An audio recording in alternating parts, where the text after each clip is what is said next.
Vamos a leer. Hemos estado 2 semanas, hemos tenido un pequeño break. Estuvo nuestro hermano Eric compartiendo la palabra, amén. Estuvo compartiéndonos la palabra por 2 semanas. Ahora estamos de regreso con la continuación del libro de Samuel. Dios mediante, terminaremos antes de 2030, creo, el libro. Ya estamos llegando. Felizmente que no hay tercera de Samuel, si no estaríamos hasta la venida del Señor, pero ya estamos avanzando y estamos en el capítulo 18.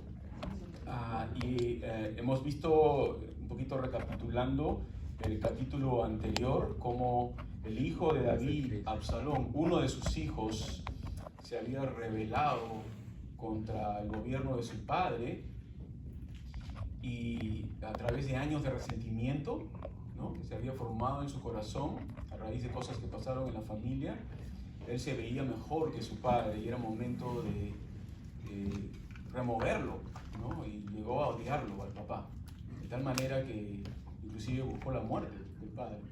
Tremendas historias fuertes que a uno dirá que horrible, pero se escucha todos los días, ¿no? Lee las noticias y está en todas partes. Y es que tenemos en este mundo espiritual realidades que a veces no queremos ver. Como existe el mundo espiritual, existen demonios que controlan la mente de las personas muchas veces cuando se abren puertas, especialmente puertas como de resentimiento o de odio, ¿no?, llevan a personas a hacer locuras. Común, perdón. ¿Me lo pongo acá en la oreja? ¿Acá en el labio? Ahí está. Yo sentía que me faltaba algo, no sé qué era, pero sentía. Ya. Entonces, cuando tú ves las noticias a cada rato y ves esos locos que entran y matan a un montón de gente, ¿no? Y es casi todos los días. Y uno se pregunta y dices, ¿qué lleva a un hombre a hacer algo así, no? Y es lo que estamos viendo, es abrir puertas, influencias del mal en la vida de una persona. Muchas veces las personas están lastimadas también, pero no es justificación. Absalón estaba lastimado, pero esto justificaba de que él tome el reino y quiera matar a su padre, absolutamente no. Sin embargo, el diablo usa esto y crea ese sentimiento de justificación. Estás justificado de hacer esto porque te han hecho mal. Así que anda y hazlo, no tengas reparo. Esas son voces del mundo espiritual. Así que Absalón hace la rebelión, David se va, él no quiere luchar contra su hijo, se va, y toda la tribu de Judá con él, los de Judá se van, y entra Absalón y hace pues una locura ahí, ¿no? Toma el poder y para humillar a su padre más, se acuesta con las concubinas del papá. ¿Se acuerdan? 10 de ellas. Y esto es un acto de máxima deslealtad y también de violencia sexual que él hace, ¿no? Y todo el pueblo se da cuenta de que esto ya no tiene solución, ya no hay para atrás. Ya lo que él ha hecho ya cruzó la línea. ¿Ustedes qué creen? ¿Cruzó la línea o no? Cruzó 20 líneas, ¿no? Ya se puso en el otro lado. Que a veces es así, cuando uno busca venganza, algunos comentan el Antiguo Testamento y dicen que, ¿no?, ojo por ojo, diente por diente, es cruel, ¿no? Pero en realidad yo creo que no es cruel. Eso está dado dentro del contexto de contener la ira humana. Porque si te golpean un ojo y quieres vengarte, bueno, al menos golpea otro ojo. Pero ¿para qué golpear los dos? Entonces no sé si te pasa, ¿no? Porque a veces pasaba en el mundo, que alguien te hacía algo o se peleaban y si te meten uno bueno, tú quieres meter 3. Entonces no hay justicia, la venganza supera la justicia. ¿Se dan cuenta? La justicia es 1 por 1, pero la venganza supera. Si tú me hiciste mal a mí, yo te voy a destruir. Entonces se dan cuenta cómo es la idea en el mundo de venganza. No, por eso la dice la Biblia que en la ira del hombre, en la ira del hombre no obra ¿qué? La justicia de Dios, porque la ira del hombre no respeta la justicia, quiere más. Así que Absalón está en eso, en su ira, no obra con justicia, pero con injusticia. Ahora, ya están entonces en el palacio, Absalón ha hecho todo esto y ahora quieren destruir al rey. ¿Se acuerdan el consejo, los 2 consejeros que tenía? ¿Se acuerdan los nombrecitos que tenían? ¿Alguno se acuerda de uno? Ahitofel. ¿Y el otro? Usai. Ahitofel era un traidor, había sido amigo de David, ¿no? Y ahora lo había traicionado. Cuando vio que se le movió el piso a David, él se puso con el otro lado. O sea, gente que no es íntegra, ¿no? Y después, ¿cómo? Sí, exactamente. Estaban ahí, había parentesco. Entonces, Aitofel les da un consejo y le dice, mira, dame 3.000 hombres y yo voy y lo mato. Hoy día mismo. Está acá nomás. Dame los 3.000 hombres y yo lo mato. Te quédate aquí y y todo el pueblo se va a venir contigo. Solamente lo mato a él, no te preocupes, yo me encargo. Y le dice, todo el mundo le pareció, buen consejo. ¿Qué tal, hijo, no? Ah, me parece bien. Y dice, pero vamos a escuchar a Usai. Y Usai era de parte de David. David la había puesto ahí. Dios había movido en su soberanía a Usai para estar dentro del consejo de los malvados. Y Usai da el consejo y dice, no, este consejo no me parece bueno en este momento. Hay sabiduría en Usai, ¿no? No lo ataca, sino en este momento no es bueno. Porque tu padre, dice tu padre, es como un león herido, le dice, ¿no? Como un oso herido. Y está en su cueva. Y él es un hombre de guerra, es poderoso. Y él va a comenzar a matar a tus hombres y los de Israel van a pensar que hay una revuelta y nos van a vencer. Así que no hagas eso. Lo que vamos a hacer es, vamos a reunir a todo el pueblo. Y vamos a ir a tal lugar y ahí lo vamos a encontrar y tú vas a venir con nosotros para que tú tengas la victoria. Entonces Absalón dice, wow, ¿yo? Sí, me parece mejor. Y le pareció mejor el consejo de Usai. Sin embargo, reunir a todo el pueblo iba a demorar tiempo. Entonces Usai estaba comprando tiempo para David. Entonces Dios estaba moviendo las circunstancias dentro de esta historia para salvar a David. David era el heredero, o sí, el heredero del trono que Dios había puesto, no Absalón. Absalón estaba en rebelión contra la voluntad de Dios. Y David era el hombre que Dios había puesto. Y si hay algo que podemos aprender de esta historia, por más dramática que sea o menos dramática, es no luches contra la voluntad de Dios. Cuando es la voluntad de Dios algo, déjalo ahí. No luches contra la voluntad de Dios. Y Absalón dice, no me importa, yo quiero ser el rey y yo voy a ser el rey. Entonces vamos a ver el final, qué es lo que pasa. Versículo 1 dice,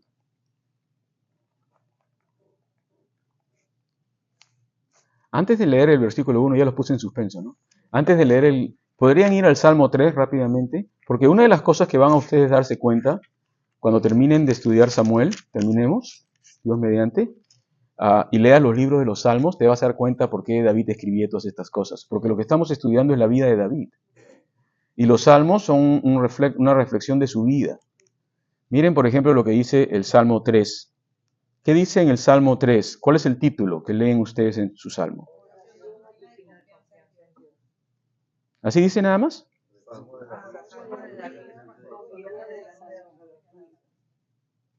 ¿Nadie más dice nada?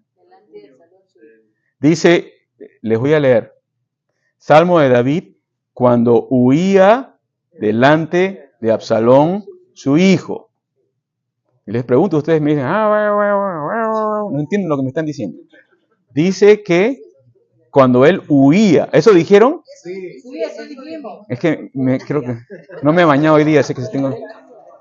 Oh, ya, ahora sí.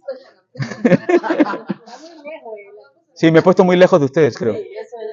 Entonces, cuando huía delante de Absalón, entonces miren solamente una pequeña ventana al corazón de David cuando tenía que salir de Jerusalén. Oh Jehová, cuánto se han multiplicado mis adversarios, muchos son los que se levantan contra mí. Esta ha sido su vida, ¿no? De David. Muchos son los que dicen de mí, no hay para él salvación en Dios. Inclusive mi propio hijo, tendría que haber puesto ahí, ¿no? Mas tú, oh Jehová, ¿eres qué? Escudo alrededor de mí, mi gloria y el que levanta mi cabeza. A pesar de David ser un pecador y haber cometido actos groseros delante de Dios, se había arrepentido y él sabía que Dios era su escudo y que Dios era su gloria y aquel que restauraría su trono. Con mi voz clamé a Jehová y él me respondió desde su santo monte. O sea que la voz de David atravesó varias dimensiones para llegar a la palabra, al trono de Dios. Yo me acosté y dormí y desperté porque Jehová me sustentaba. Esto me hace pensar a mí que David se echó a dormir y cuando se levantó escribió esto. Esto es lo que yo pienso. Que sabía que el ejército de Absalón estaba en Jerusalén, iban a venir por él y estaban ansiosos en la noche y se acostó y oró al Señor. Y al día siguiente se levantó y se dio cuenta de esto Y él escribió esto. A mí se me hace eso. Porque yo me acosté y dormí. Y desperté. Acosté, dormí, desperté. ¿Y por qué desperté? Porque Jehová me sustentaba. Se dio cuenta que estaba vivo y que no le había pasado nada. Y muchas veces tú tienes que dejar a Dios obrar y tú descansar. Tienes que encomendarlo al Señor y tú descansar. Y es bien difícil porque la ansiedad viene en la noche, ¿no?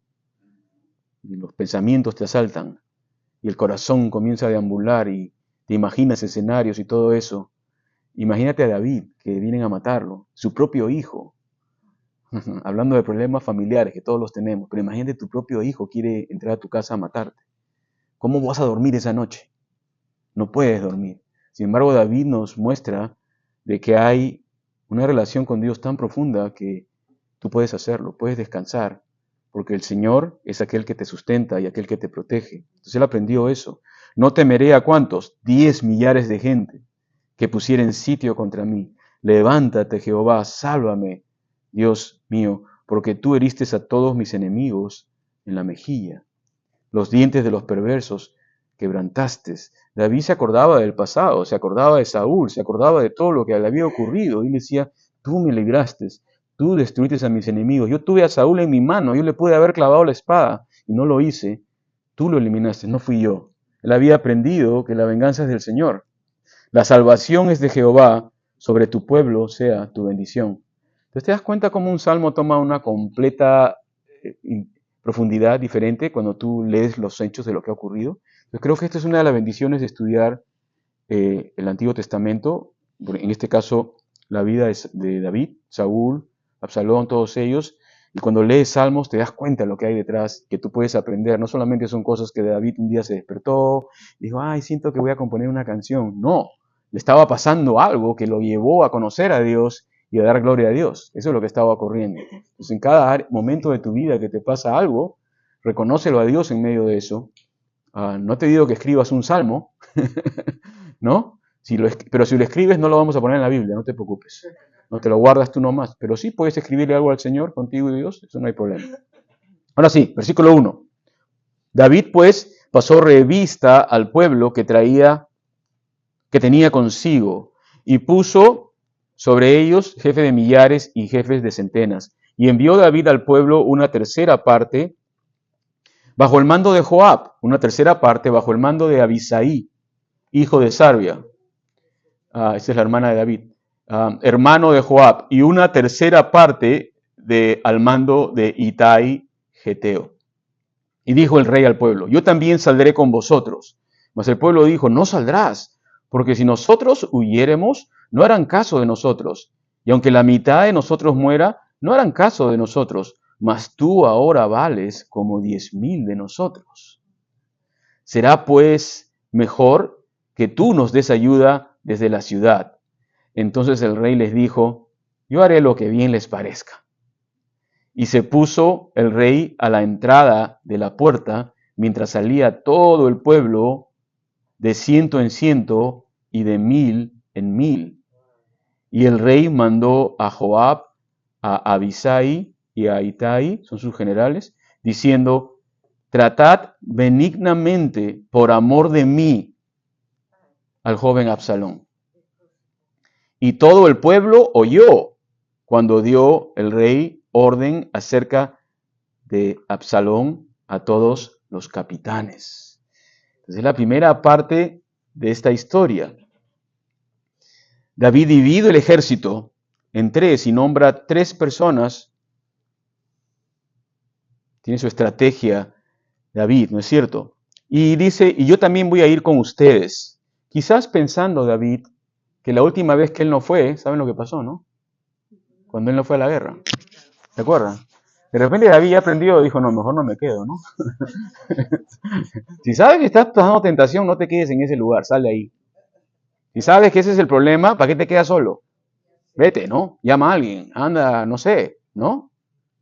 Tírate en paracaídas, haz algo, ¿no? Pero no te puedes quedar así nomás, bueno, hoy día es el día, no.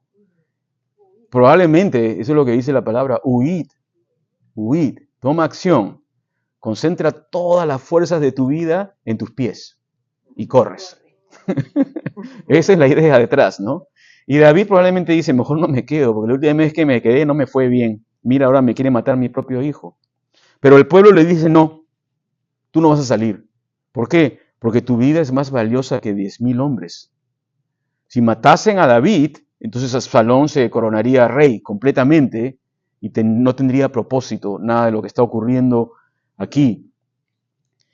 Aparte le dice, si te quedas en la ciudad nos puede ser de más ayuda. En otras palabras, si están perdiendo la guerra, tú puedes venir con más reservas, ¿no? Puedes hacer un contraataque, algo, así que por favor, quédate. Y David asiente al consejo y dice, haré lo que a ustedes les parezca. O sea, no fue uno necio, dice, ya no voy a escuchar a nadie, ¿no? Yo voy a ir. No, David dijo, a estos momentos en la vida de David, si tú has leído toda su vida, te das cuenta que David ya no es el mismo, ¿no? David está quebrantado. Él se da cuenta que todo esto está ocurriendo por él. Y se da cuenta que ya no tiene, pues, digamos, quizás el liderazgo que él tenía antes. Ha sido afectado por sus propios errores. Y también hay más humildad en David. Ya no es el muchacho que decía, ¿dónde está Goliat? A ver, tráiganlo. Ya no es ese muchacho. Ahora es un hombre que ha pasado muchas experiencias en la vida, está golpeado. Y sus propios errores también lo han golpeado. Y ahora él ya no es así. Y creo que también es parte de la vida, ¿no? Uno va creciendo, va volviéndose menos joven, ¿no? Y eres menos joven cada día. Por ejemplo, yo acabo de ser menos joven. El miércoles fui menos joven, ¿no? Entonces ya estás pasando esa etapa y ya ves las cosas diferentes, ¿no? Ya no te quieres pelear con la primera persona que te ofende. Ya eres como más ya. Ok, está bien. Aunque a veces sí. Bueno. Yo bien lo que les parezca a ustedes, yo voy a hacer. No renunció a su liderazgo, sino que comenzó a practicar un liderazgo más maduro al escuchar el sabio consejo de las personas que realmente tenían interés, que lo cuidaban, pues, ¿no?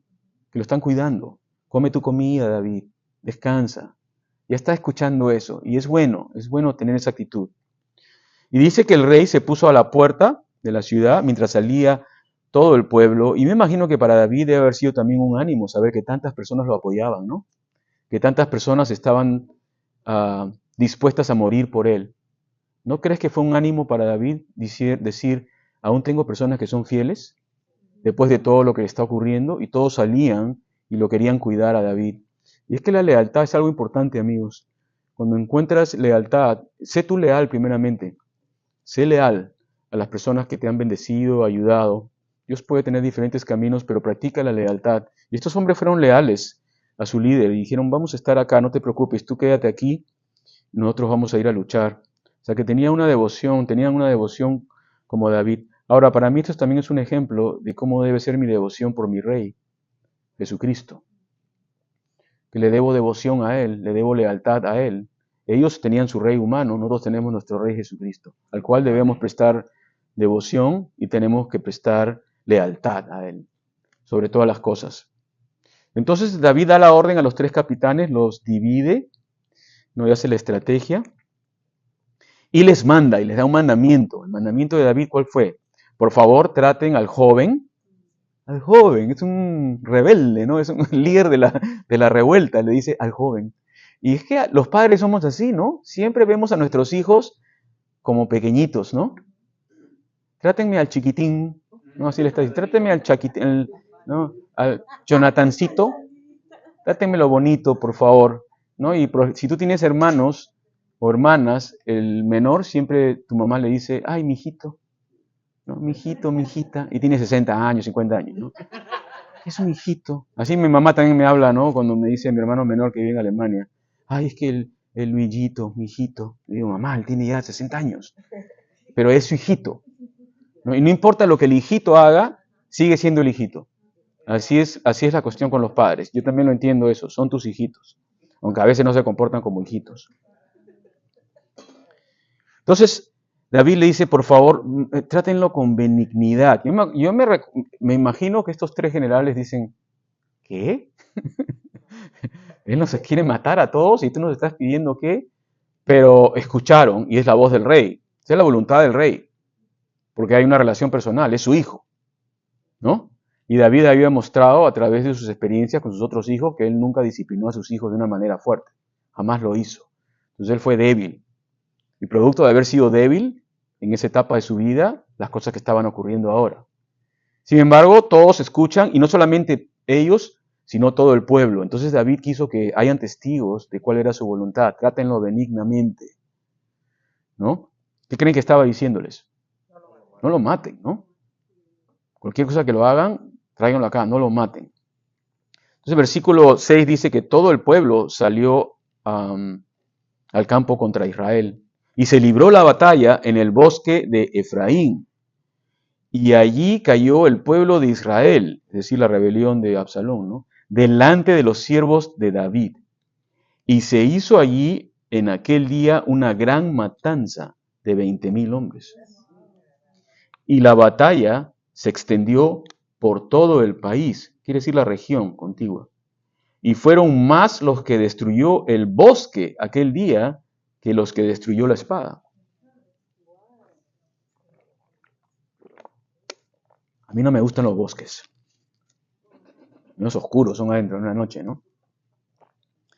Pero bueno, aquí la soberanía de Dios, ¿no? Porque el consejo de Usai fue escuchado y le dio tiempo a David de tener una estrategia. Que si hubiera salido Ahitofel, ahí nomás hubieran terminado con David. Pero Usai le compró tiempo a David y sabía que iban a venir y se organizó.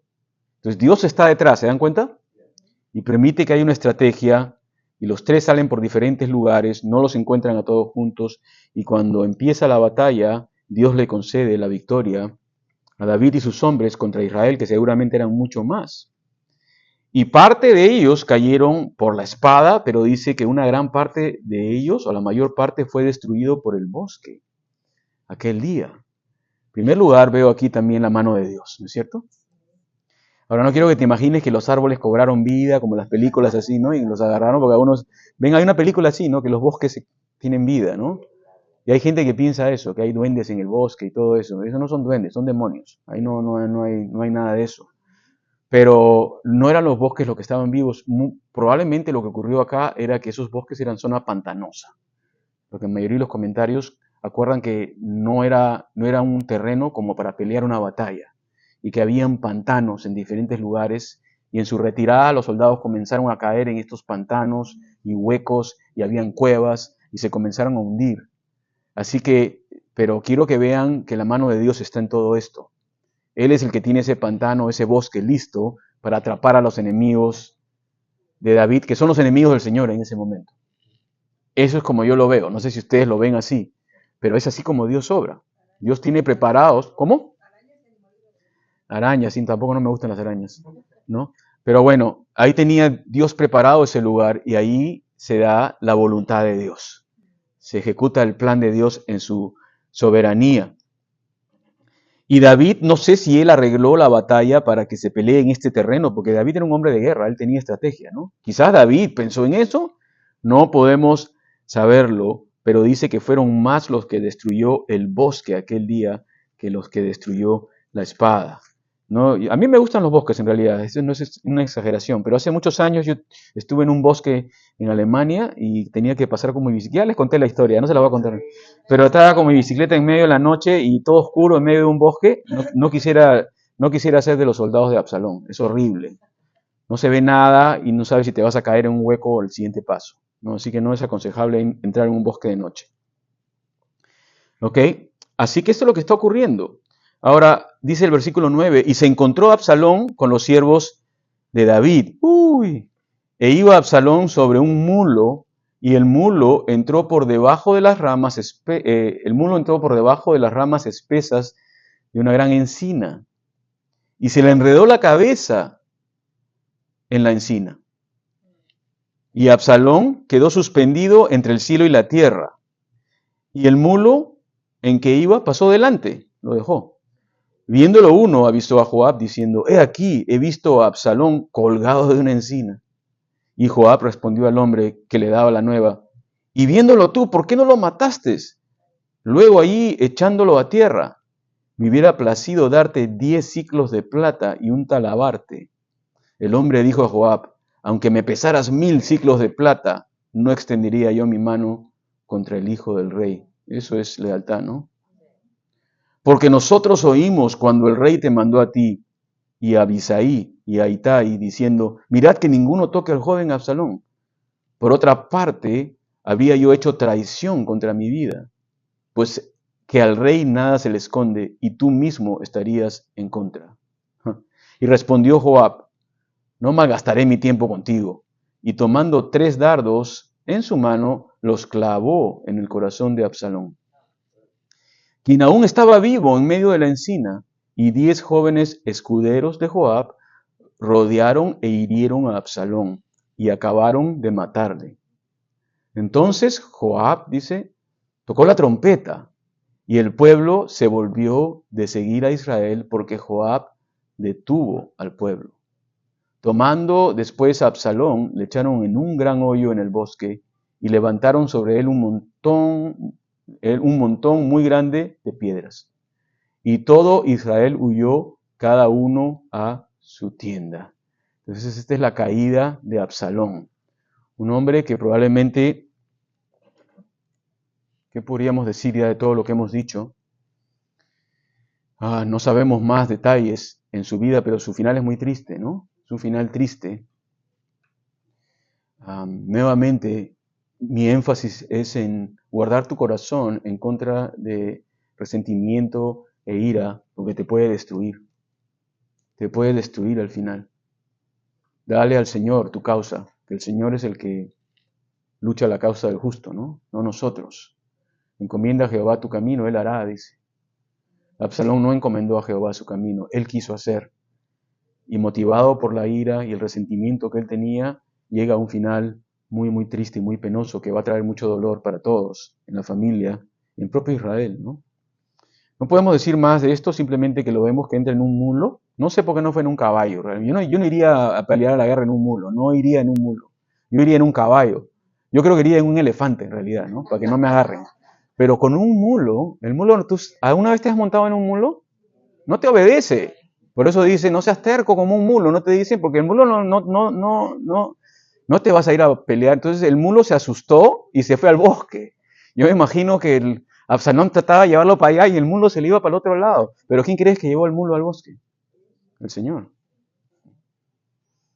¿No dice que en la locura del profeta un mulo también le habló? Si un mulo puede hablar, también lo puede llevar una persona al bosque, ¿no? Se lo llevó al bosque, porque el Señor le dijo, no vayas a la derecha, está para allá. El mulo se lo llevó al bosque. Y cuando entran en el bosque era un encino, probablemente era un pantano y probablemente las ramas estaban bien bajas. Y cuando entra al bosque, ¿se acuerdan que ustedes que Absalón, cómo era? Era bien parecido, ¿no? Dice que no había hombre más parecido que él. Como dicen en mi país, un churro. Así dicen en mi país. Así dicen. Así dicen en Perú. ¿No dicen en tus países también? Es un churro, ¿no? Bueno, así era él y tenía su pelo bien largo. Dice que su pelo era para él lo mejor, ¿no? Su pelo.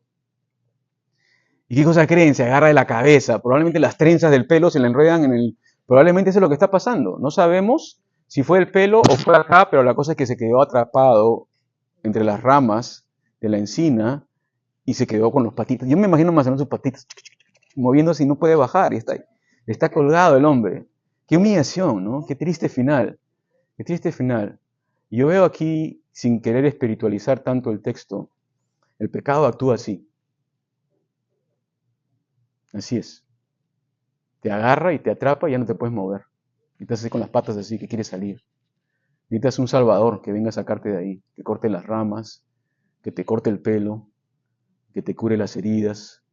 Y tienes que clamar en ese momento a Dios. Señor, libérame de esta trampa, ¿no? En la que yo me he metido. Ojalá que Absalón haya orado. No sabemos si él oró. Quizás oró. Quizás se arrepintió en ese momento en el árbol y se dio cuenta que ya venía su final. Eso es lo que quiero creer, que él oró y dijo, perdóname, ¿no? Por todo lo que he hecho. Sin embargo, el final es triste porque se acerca a este soldado que lo había visto ahí y le dio temor, no quiso matarlo, porque el rey había dicho claramente, y cuando se acerca a Joab, mira, lo he visto ahí colgado de los árboles, ahí del pelo, ¿qué será? Y Joab le dice, ¿cómo no lo has matado? ¿Por qué no lo mataste? Pero si el rey dijo que no lo toquen, tú escuchaste al rey. Entonces, ¿qué está pasando en Joab? Que Joab le dice, ¿sabes qué? No voy a perder tiempo contigo, dame. Me agarra 3 lanzas y se acabó Absalón. ¿Qué está pasando con Joab? Bueno, Absalón está cayendo bajo el juicio de Dios. Es evidente. Y muchos dirán que la acción de Joab fue justificada. He leído muchas cosas acerca de esto, que fue justificada su acción o que no fue justificada su acción. ¿Podemos decir que Absalón recibió lo que él merecía? Sí. Él se convirtió al final en un criminal, en un asesino que mató gente, se convirtió en un traidor contra su padre y se convirtió en un violador. Entonces, ¿merecía ese final? No me miren, ¿qué dicen? Sí lo merecía. Merecía ese final. Pero ¿quién no merece la condenación? Todos nosotros, ¿no? Hemos pecado, dice la palabra de Dios. Todos merecemos, ¿no? Todos estamos a veces colgados del árbol, ¿no? Todos realmente somos merecedores del juicio de Dios. Pero sí podemos decir que Él merecía. La paga del pecado es muerte y sí lo merecía por lo que Él había hecho. Pero vemos varias cosas detrás en la vida de Absalón. A pesar de todo lo que él había hecho, David, en líneas generales, no fue un buen padre, no supo disciplinarlo de temprano.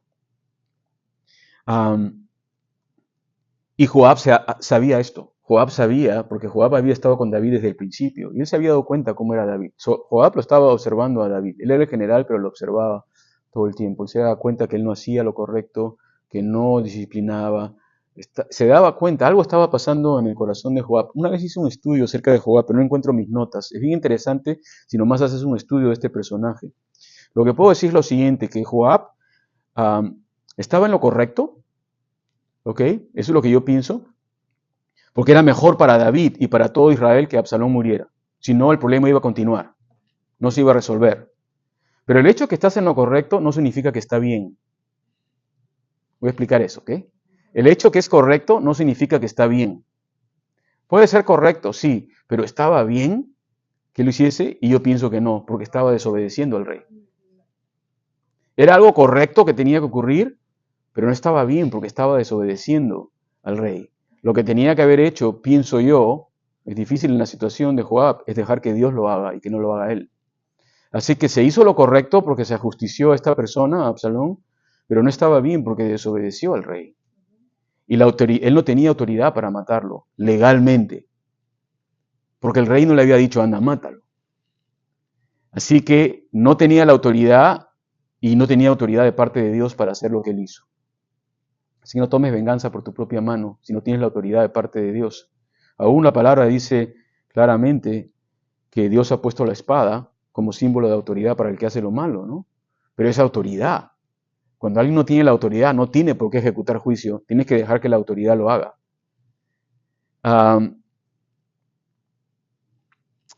Entonces, vemos aquí lo que está ocurriendo. Y este hombre no quiso matarlo, y Joab lo mató, no tuvo ningún reparo, le atravesó, pero no murió inmediatamente. No murió. Y al ver esto que Joab había hecho, dice que 10 escuderos lo hirieron y lo acabaron, ¿no? Yo encontré curioso que Absalón asaltó sexualmente a 10 mujeres y 10 hombres lo mataron. No sé, a veces los números te hacen pensar, dices, Dios está detrás, ¿no? Recibió lo que merecía, pero nuevamente pienso yo y espero que este hombre al final de sus días, cuando estaba ya segundos antes, si se da cuenta, haya clamado a Dios y diga, Dios perdóname, ¿no? Por lo que hice, porque la palabra de Dios dice que el que clame el nombre del Señor será salvo, hasta el último momento, hasta el último segundo, no importa la vida que uno ha llevado, de cuánta maldad, hasta el último momento. Algunos dirán, bueno, es injusto, ¿no? No es lo que decimos porque es injusto que una persona haya vivido su vida mal y en el último momento sea salvo. Y otras personas que han tratado de ser buenas no van a ser salvas. ¿No piensan así muchos? ¿Qué dicen ustedes? Dios es soberano. Es que la Biblia dice no hay justo ni aun uno. Si queremos que Dios sea justo, entonces todos deberíamos morir como Absalón. Todos deberíamos ser Absalón colgados del árbol y que nos metan 3 lanzazos. Todos deberíamos morir porque la Biblia dice no hay justo ni aun uno, no hay quien haga lo bueno, no hay quien busque a Dios. Ese es el caso de Dios contra el hombre. Pero la solución para la justicia de Dios Es el Señor Jesucristo quien muere en nuestro lugar y Él también recibe una sola lanza, no 3, en su costado, para que a su sangre caer y en tierra pueda lavar nuestros pecados y comprarnos para el Padre, ¿no? Restaurar la relación con el Padre. Esta relación que no pudo ser restaurada entre Absalón y David, Dios lo ha hecho posible para nosotros a través de Jesucristo. Entonces, no hay justo ni aun uno, y muere de esta manera. Y después lo toman y lo echan. Dice que no lo entierran, sino que lo echan. No quiero ser muy gráfico en esto, pero al pozo. No hay honor, no hay honra, no hay nada. Lo echan en un pozo y ahí acaba, dice, en un hoyo, en el bosque. Es una manera bonita de decir las cosas, ¿no? No muy bonita, un hoyo. Porque en realidad todos acabamos en un hoyo, ¿no? Al final, ¿no? Unos más bonitos que otros, pero todo es un hoyo al final, ¿no? Es una visión bien sarcástica y triste de la vida. Y muchos tienen esa filosofía de que la vida no tiene sentido, de que todos vamos a acabar en un hueco al final. Y viven así su vida. ¿No? Dice, hagamos todo lo que hagamos ahora porque todo al final acaba en ese lugar. Y la gente que no tiene esperanza es así. Es así. Van a un funeral y van a un entierro y yo reconozco a todas esas personas porque siempre se sientan atrás en los funerales. Nunca se sientan adelante. Siempre están atrás y así, con una cara así bien fuerte, ¿no?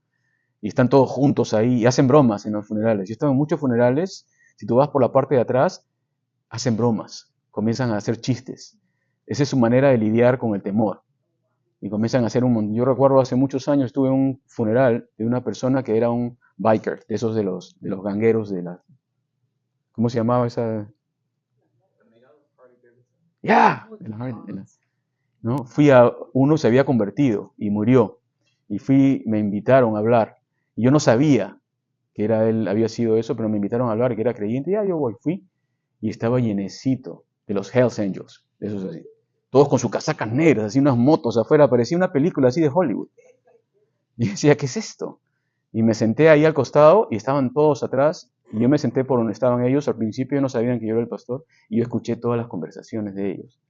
No te voy a repetir lo que hablaban, no te puedo repetir, pero bien fuertes sus conversaciones. Y yo estaba así y dije, wow, esto. Entonces comencé a orar, dije, Señor, dame palabra para ellos, dame palabra, ¿no? Y ya me llegó el momento de poder compartir, estaba lleno. Y yo les compartí el Evangelio directamente. Dije, muchos de ustedes tienen temor de la muerte, ¿no? Y creo que por eso se sientan atrás, así les dije. Se quedaron así. Me tienen temor de la muerte, pero no hay que temer la muerte, porque hubo uno que murió por ti. ¿No? Y entonces les compartí la palabra y después ya cuando salí me fui corriendo.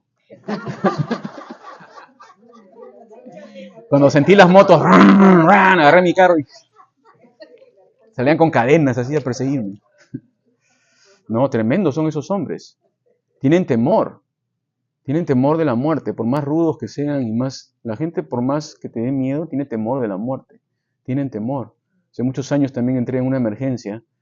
Había un hombre que había muerto, que había un accidente casi fatal y estaba en coma y me pasaron la voz, entré a un lugar de emergencia y estaba el hombre ahí, un montón de máquinas, todo, y un hombre con barba así bien grande y me acerqué y estaban sus amigos, también grandotes así con barba, así todos así gigantes, yo chiquito ahí y ellos así. Y yo me acerqué y dije, excuse me, I'm a pastor, no soy pastor y he sido llamado para orar por él. No, me miran así, unas experiencias así, digo, ¿qué hago? No? Digo, ¿puedo acercarme? Ni siquiera me dicen sí, no. Me acerqué y tomé su mano y comencé a orar por él. Pero les dije, ¿sabes? Agarré y dije, ¿ustedes son sus amigos? Yes. Hold hands, right now. Ahora, tú no le dices a esos hombres que se tomen la mano, ¿no? Todos se tomaron la mano. Dije, pongan su mano acá, todos, y oramos, ¿no? Por él. Nos oramos por él. Y de ahí ya estaban mirándolos así, inclusive uno tenía una pequeña lágrima, ya comenzaron a sensibilizarse, tienen miedo, tienen temor de la muerte. ¿Quién no tiene temor de la muerte? ¿No? ¿No tienes? Qué bueno. Bueno, estamos en el Señor, estamos en Cristo, pero enfrentar el acto, enfrentar el proceso es difícil. Ahora, el que no tiene a Cristo no es que no solamente no tenga temor, sino tiene temor de su eternidad, no tanto la muerte, pero de su eternidad, porque piensan qué va a ocurrir, a dónde voy. ¿Será verdad todo esto? Y Absalón sabía, él conocía a Jehová. Él conocía lo que Dios había hecho, él conoció al profeta Natán, él conoció a los hombres de Dios, él conoció a los sacerdotes, él tenía el testimonio de Dios.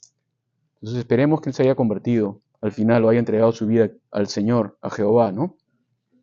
Y creído en él. Entonces, y en la vida, versículo 18, y en vida, dice que Absalón había tomado y erigido una columna, la cual está en el valle del rey, porque había dicho, yo no tengo hijo que conserve la memoria de mi nombre. Y llamó a aquella columna por su nombre, y se ha llamado columna de Absalón hasta hoy. Entonces él quería perenizar su memoria, Absalón, ¿no? Como esos líderes que hacen eso. Él había tenido 3 hijos, dice la palabra en 2 de Samuel, pero parece que ya todos habían muerto, porque dice, no tengo heredero. Probablemente ya murieron. Versículo 19, ahí acaba la vida de Absalón. Se envían 2 mensajeros, ¿no? Entonces, voy a leer bien. Entonces, Ahimaas, hijo de Sadoc, dijo, ¿correré ahora y daré al rey las nuevas de que Jehová ha defendido su causa de la mano de sus enemigos? Respondió Joab, hoy no llevarás las nuevas, las llevarás otro día. No darás hoy la nueva, porque el hijo del rey ha muerto. No es que tú lo mataste, no, que ya dice ha muerto. Y Joab le dijo a un etíope, ve tú y dile al rey lo que has visto. Y el etíope hizo reverencia ante Joab y corrió. Entonces Ahimaas, hijo de Sadoc es el sacerdote, ¿no? Volvió a decir a Joab, sea como fuere, yo correré ahora tras el etíope. Y Joab le dijo, hijo mío, ¿para qué has de correr tú? Si no recibirás premio por las nuevas, porque las nuevas son bien fuertes, ¿no? Mas él respondió, sea como fuere, yo correré. Entonces le dijo, corre. Y corrió pues a Ahimaas por el camino de la llanura y pasó delante de lo etíope. Un atleta era. Y David estaba sentado entre las 2 puertas en la ciudad. Y el atalaya es el vigilante, ¿no? Que está arriba en la torre. Había ido al terrado sobre la puerta en el muro, y alzando sus ojos miró y vio a uno que corría solo. El atalaya dio luego voces y lo hizo saber al rey. Y el rey dijo, si viene solo, buenas nuevas trae. En tanto que él venía acercándose, vio el atalaya a otro que corría. Y dio voces el atalaya al portero diciendo, he aquí otro hombre que corre solo. Y el rey dijo, este también es mensajero. Y el atalaya volvió a decir, me parece que el correr del primero como el correr de Ahimaas, hijo de Sadoc. Y respondió el rey, ese es hombre de bien y viene con buenas nuevas. ¿Qué hacer cuando un hombre de bien tiene que dar noticias malas? ¿No? Cuando un hombre de bien va a dar noticias malas. En el ministerio me ha tocado varias veces. No es que yo sea un hombre de bien, pero soy creyente en Cristo. En ese sentido sí. Pero a veces tienes que dar malas noticias a las personas. Ha pasado esto, ha pasado el otro. Y siempre te van a recordar como el que diste las malas noticias. Nunca se van a olvidar de que tú fuiste el que dijiste, esto pasó. Va a quedar en sus memorias, ¿no? Y es difícil para este hombre, y va a ser difícil. Pero Ahimaas, él siente que él quiere correr para decirle a David lo que ha ocurrido, ¿no? Que se ha ganado la batalla y que ha muerto el traidor Absalón. Vamos a ver esto en un momento, porque acá va a ocurrir algo bien, bien extraño. Pero Joab impide que vaya Ahimaas. No sabemos por qué. Mucho se puede discutir por qué impidió y mandó a un etíope, es decir, un prosélito, ¿no? Que estaba luchando por Judá, ¿no? Lo manda a él, quizás pensando, si David mata a alguien, que lo mate al etíope, ¿no? Que lo mate porque David era así, ¿no? Cuando daban malas noticias, decía, cuando se acuerdan cuando mataron a Saúl, y que vino uno diciendo, Señor, tengo buenas noticias para ti. ¿Cuál es? Saúl ha muerto. Y dije, ¿y quién lo mató? Yo. Y le dijo, ¿cómo levantaste tu mano contra el ungido de Jehová? Y ¡pum! Lo mató.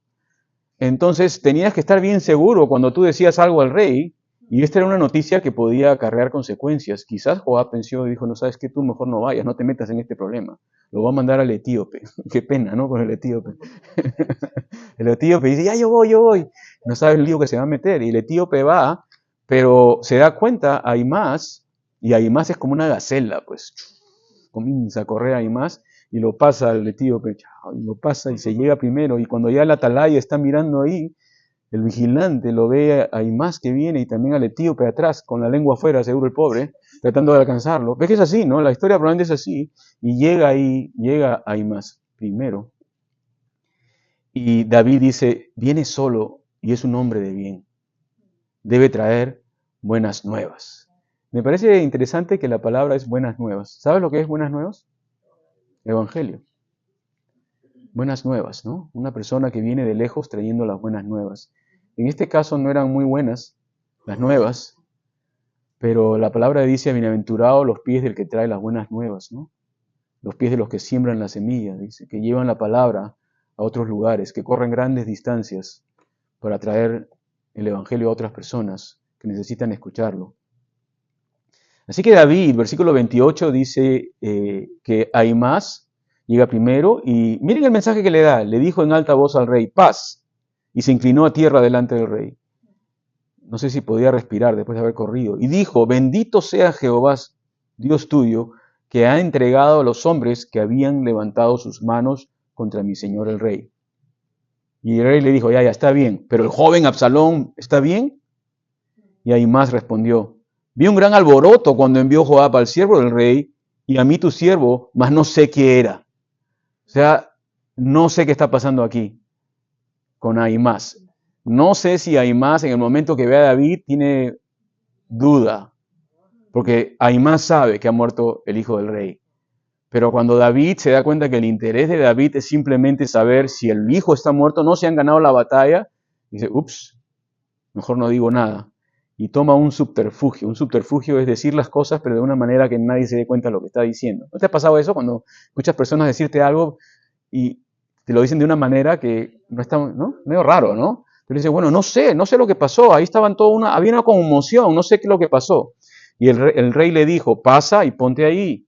Y él pasó y se quedó de pie. Luego vino el etíope y dijo, reciba nuevas, mi señor el rey, que hoy Jehová ha defendido tu causa de la mano de todos los que se habían levantado contra ti.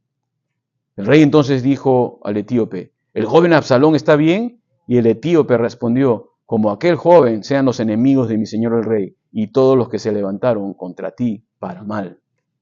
En otras palabras, está muerto. Todos tus enemigos y él han muerto. ¿Cuál es la mejor forma de llevar una noticia mala a una persona?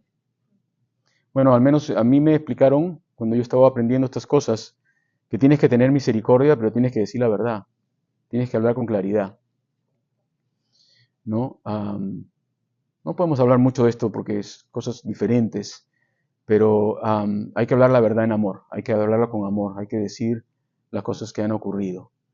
Y son fuertes, pero diciéndolas en amor y en compasión y estar ahí por las personas, se puede hacer, ¿no? Pero aquí vemos que el etíope le dice, y se lo dice un poco como hablaban en aquella época, ¿no? Con medios versos y medios así como, no sé cómo hablaban en esa época, como aquel joven sean los enemigos de mi señor el rey. Todo bien solemne, como hablaban, ¿no? Y todos los que se levantan contra él. ¿Y qué hace? ¿Qué va a pasar?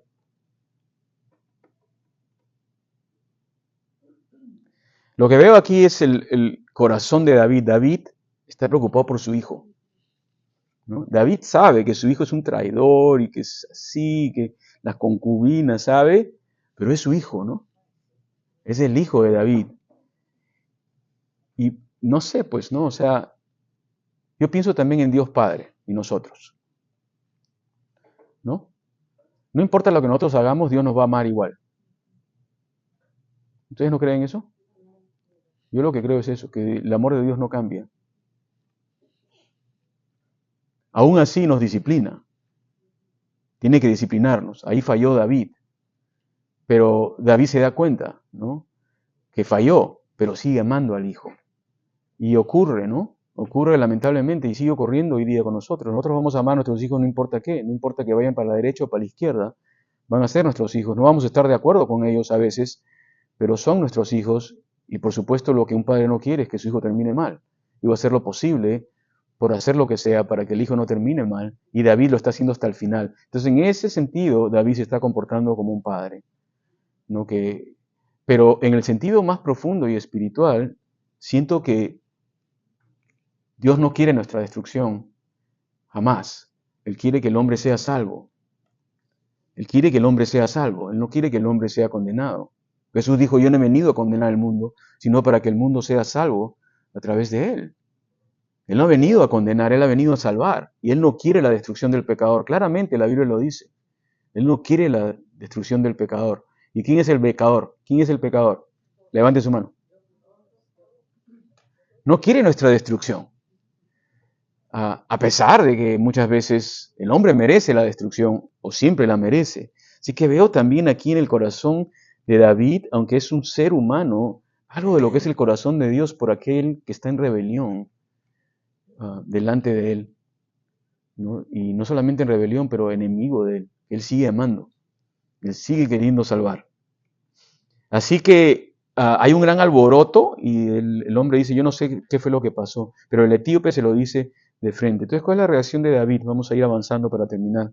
Dice, entonces el rey se turbó y subió a la sala de la puerta y lloró. Y yendo decía, hijo mío, Absalón, hijo mío, Absalón, ¿quién me diera que muriera yo en tu lugar? Absalón, hijo mío, hijo mío.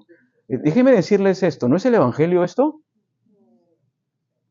Hijos míos que yo los creé, hijos míos que yo los amo y viven en maldad, yo voy a morir por ustedes para salvarlos. ¿No te imaginas la profundidad de esto? Que es una historia humana, pero la historia de la relación entre Dios y el hombre. Dios creó al ser humano como su criatura y lo creó a su imagen y semejanza y nunca ha dejado de amarlo. Nunca. No podemos entender eso. Y Dios insiste, es un Dios que insiste.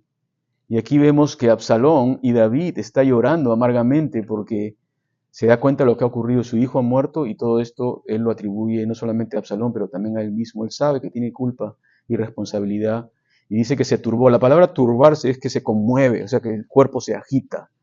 Yo he estado en momentos cuando se ha comunicado que ha muerto un familiar, que nadie sabía, ¿no? Cuando ha muerto un hijo he estado.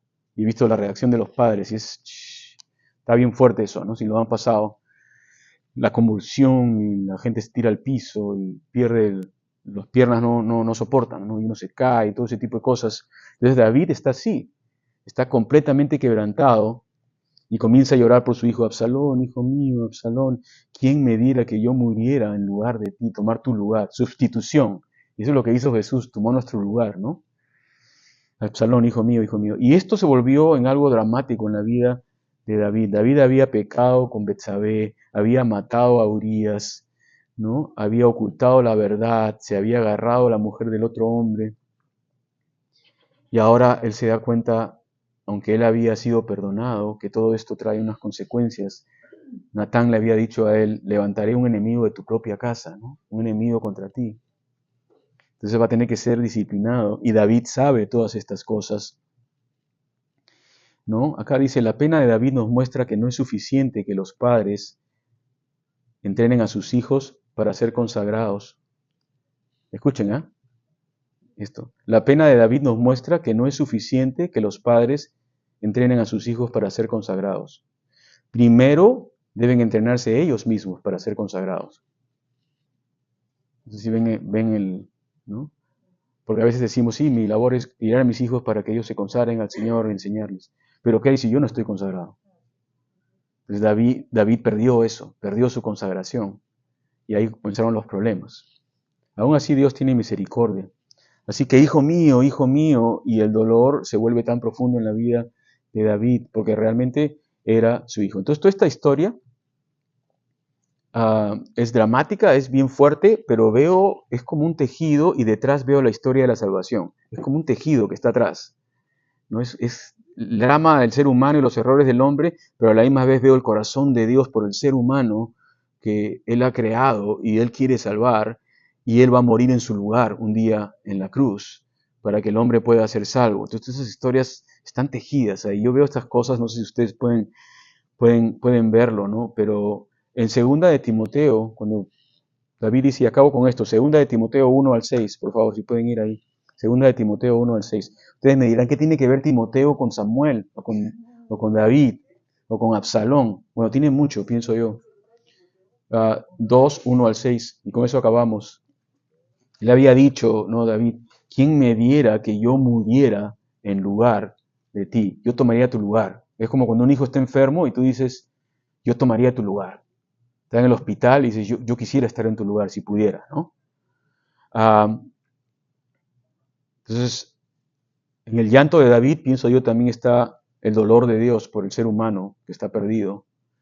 Exhorto ante todo, dice, a que se hagan rogativas, oraciones y peticiones y acción de gracias por todos los hombres, por los reyes y por todos los que están en eminencia, para que vivamos quieta y reposadamente en toda piedad y honestidad. Porque esto es bueno y agradable delante de Dios nuestro Salvador, el cual quiere que todos los hombres sean salvos. Primera. No, yo he dicho primera. Ya. Es que todavía el cumpleaños no me ha caído bien.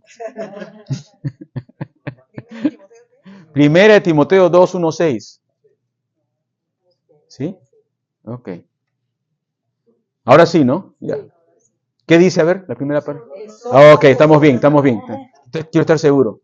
Exhorto ante todo a que se hagan rogativas, oraciones y peticiones y acciones de gracia por todos los hombres, por los reyes y por todos los que están en eminencia, para que vivamos quieta y reposadamente en toda piedad y honestidad.